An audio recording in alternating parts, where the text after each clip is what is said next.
Isulat ang iyong pangalan. Isulat mo daw dyan ang pangalan mo.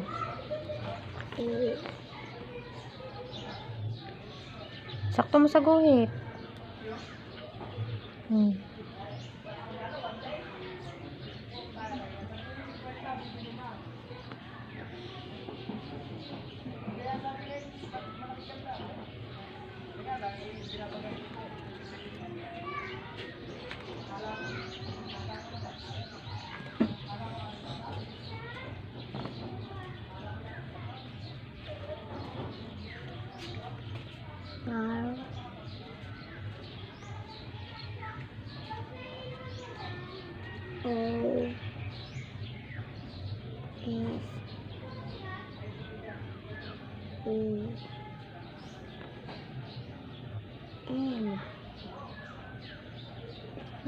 Sa ilalim na yung apelyido.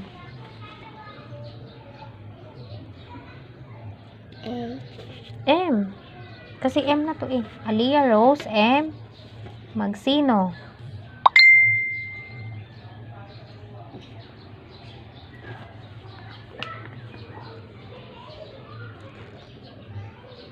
Ayusin mo sulat mo.